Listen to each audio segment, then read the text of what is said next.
はい、鳥取県 YouTuber 通りです。お願いします通りさんがいないんでオープニングと重機修理をやってくれる方をギアトライムでは募集してます。今日の修理は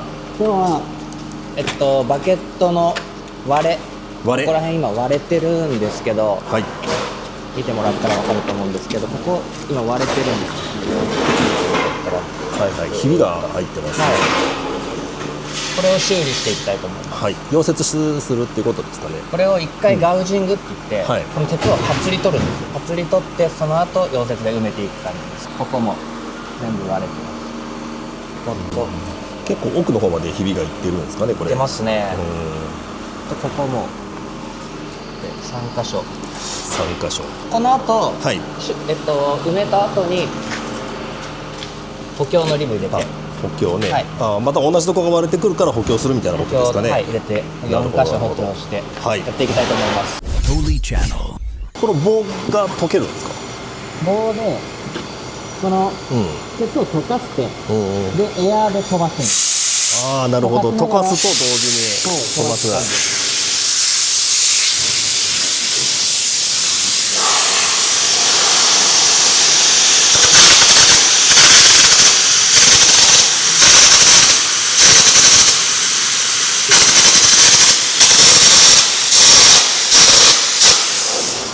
これを見てもらったら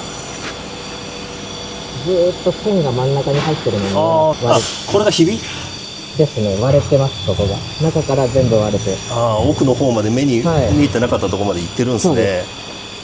なるほど。このひびがなくなるまでガウジングしてやります。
終わりです。